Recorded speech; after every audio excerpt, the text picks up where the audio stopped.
Welcome to Equipping Leaders, a podcast where I share and discuss resources, tools, and information to equip leaders to build creative, cohesive teams through culture and leader development.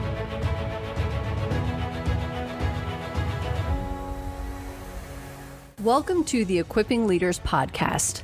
I'm your host, Natasha, and today I am sharing part one of a two-part series on courageous conversations. In this episode, I'm going to walk through defining a courageous conversation, the relationships that need to be built prior to the conversation, and the mindset that will yield the best results. We have all heard of courageous conversations. Maybe we have heard of them referred to in a different way, like difficult conversations or critical or crucial conversations. Some people even just come out and call them what they actually are, which is uncomfortable conversations. What we call them is not as important as understanding what they are, which are interactions between two or more people that can bring up emotions for all involved parties and that revolve around something that is either uncomfortable to talk about or something that is not brought up in regular discussion. Now, I know when I say that it sounds super nebulous, but that is why these types of interactions are so challenging and why there's not a clear approach when you need to have one. I prefer to call them courageous because I like to think of the mindset we need to have going in and not on the discomfort that they tend to bring up. So from here on out, I will refer to them as courageous conversations. These conversations can be initiated by a leader or a team member at any level of an organization, and they do not always have to revolve around something negative. When we think critical or difficult, our minds go to negative. But in this realm, there's also things like asking for a raise, and we need to put ourselves out there and talk about it if we're going to get that raise. In her book, Dare to Lead, Brené Brown defined a rumble, which is a discussion, conversation, or meeting defined by a commitment to lean into vulnerability, to stay curious and generous, to stick with the messy middle of problem identification and solving, to take a break and circle back when necessary, to be fearless in owning our parts, and to listen with the same passion with which we want to be heard. I really love that definition of a rumble because I think a rumble is also very much a courageous conversation. A courageous conversation is something that we can prepare for, but they are also things that can happen to us suddenly. We cannot know when every courageous conversation is going to appear for us to work through. Let's say we live in an ideal world where we know this conversation is coming up and you, as the leader, are the one who needs to initiate it. These can be initiated for any reason. A person is consistently late, a person is being moved to another team, or a person has been demonstrating some inappropriate behavior, anything that might put someone on the defensive. It's also important to remember that people are going to react or act in their own ways. We like to think that we can predict this based on the professional atmosphere or the individual's past behavior. But there are other things that we are not aware of and could not be aware of that can cause that person to respond in a way that we're not expecting. Okay, so it probably seems like I've mentioned so many parts already. We have a definition, a topic that is uncomfortable to bring up that engenders emotions in all involved. So as we move forward, I want to break this down into a few different perspectives. So first, we'll talk about the relationships that must be built before a courageous conversation can be effective. Then we'll talk about the mindset we need to have, regardless of someone's position in an organization, when they go into this courageous conversation. Next, the myriad emotions that can be present and how best to support and navigate through those, whether you're the one feeling those emotions or you're the one being emoted upon. Finally, after all this consideration, we'll talk about some basics on what exactly you can do to set up these conversations, engage mindfully in them, and follow up supportively afterwards. Before we dive into these four sections, I also want to address the parameters of a courageous conversation. When we hear conversation, our mind goes to a slightly longer, more thoughtful, and intentional interaction. But these conversations can also be short and pointed. There are courageous conversations that help you or others improve by giving quantifiable feedback and intentional action steps that will help the situation. And these tend to fall into that realm of those classic conversation archetypes.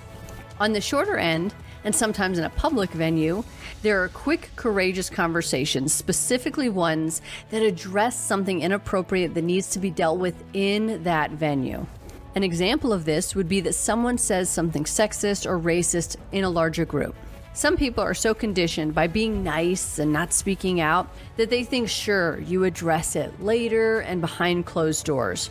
And yes, that absolutely needs to happen. But in the moment, if you do not speak up, you are silently creating social license. When you wait to say something, the other people in the room do not see that interaction that you have with that person later. So instead, when you do or say nothing in the moment, they are signaled by the nothing that has happened. This leads people to believe that the behavior that happened is okay, and that signals that either they themselves can engage in it or that they're not going to be protected from it. Now, these courageous conversations or courageous call-outs are not a public dressing down of the person who made the comment. As leaders, we have to learn how to shut down a behavior and not a person. This is not easy, of course. There are many things that run through our heads when these things happen. We don't want to throw the person off course if they're presenting in front of everyone, or we don't want to make waves. There are countless reasons that we have based on our individual experiences. I know people personally who get so uncomfortable for others that they also shut down and say nothing. But leaders cannot do this. It is your responsibility to create an environment where everyone feels seen and welcome. And leaders are the ones who create these boundaries and then maintain them for the good of everyone in the organization. A room full of people should never be made to feel uncomfortable so one person can continue through their presentation or talking points. That presentation and those talking points are not going to land anyway. I appreciate the way Brené Brown identified boundaries, which is setting boundaries is making clear what's okay and what's not okay and why. The reason why I like that is that it's a great outline for how you can courageously address these types of situations. State that what happened was not okay, then state why. For example, excuse me, I'm going to jump in here. Comments like the one you just made are not appropriate for the workplace or this team because they undermine unity and cohesiveness. It's important that we all feel safe and comfortable when we're sharing or listening to ideas. Then after you state that, move on. Do not give a whole speech about the inappropriateness of the comment. You can have that part of the conversation later behind closed doors. Let's dive into the relationship part of the courageous conversation. Every time you engage with another person, regardless of the length of time, you are building that relationship. In her book, Fierce Conversations, Susan Scott says it perfectly. She says, the conversation is the relationship.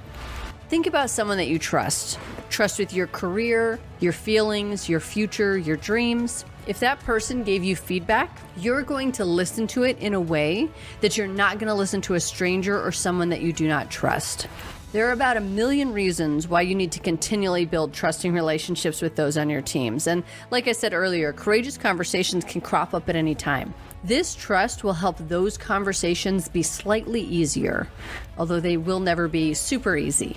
You cannot escape the discomfort of some of these interactions, but trust can help take the aggressive edges off the conversation. We hear a lot about vulnerability, and this is one of those places where vulnerability is very empowering for both sides. Brené Brown defined vulnerability as not winning or losing. It's having the courage to show up when you can't control the outcome. She also mentioned that vulnerability without boundaries is not vulnerability. It might be fear or anxiety. We have to think about why we are sharing, and equally important, with whom. As humans, we're conditioned to be connected to others, and the workplace is a unique place for these social interactions. As leaders, we're not only working to be connected to others, but we're also working to create environments and cultures where people can thrive, goals can be met, and visions can be realized. Every moment that we spend with others is building a connection. And I'm going to throw in one more Brené Brown quote here because it's another great point. Leaders must either invest a reasonable amount of time attending to fears and feelings or squander an unreasonable amount of time trying to manage ineffective and unproductive behavior. The last thing we're going to talk about in this episode is mindset. When we know that we are about to embark on something uncomfortable, we internally and sometimes externally tense up. We start to put armor on to protect ourselves from the other person, even if we're the ones delivering the information. We may even start to role play in our heads what will happen and the awesome remarks that we will have in return. We prepare like we're going into a fight. A courageous conversation is not a fight. And even if the other person is triggered, there are other things you can do, starting with your mindset, that will help prevent that outcome. We have heard of the growth versus fixed mindset, which was originally identified by Carol Dweck. If we go into things with a fixed mindset, we believe that stuff cannot be changed and that we have no control over emotions or outcomes. Then there is the growth mindset, which accepts that there are many inevitabilities, most of which we cannot know, so we remain open and curious, judge-free, and in a learning mindset. Courageous conversations require a growth mindset. Even when we have information to deliver that is not great, we want to remain open to what we do not know. It also allows us to make space for what the other person needs to feel or needs to say in these conversations, and does not put parameters around how things should go. It does help to prepare for these conversations, not in the way that's role-playing what could happen, but in the way where you have an outline of the points that you'd like to get across. I like to approach courageous conversations similar to how I approach coaching. I prepare my outline and write out a few questions, but then when I go into the sessions, I leave the outline and those notes behind. I want the session to be what it is and not what I'm expecting it to be. Go into the courageous conversation with what you want to say and be prepared to make the space for the person to react how they need to, of course within professional limits, and then be ready to discuss a plan forward.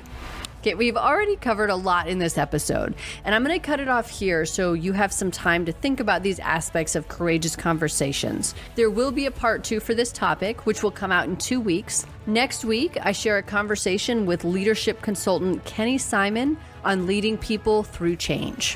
Thank you for listening to this episode of the Equipping Leaders podcast. For more leadership development content, you can visit my website, natashacheyenne.com, where you will find my leadership journal with dozens of articles, and the Cultivation Cafe, which is always growing and has leadership frameworks, book recommendations, and inclusion and mental health resources.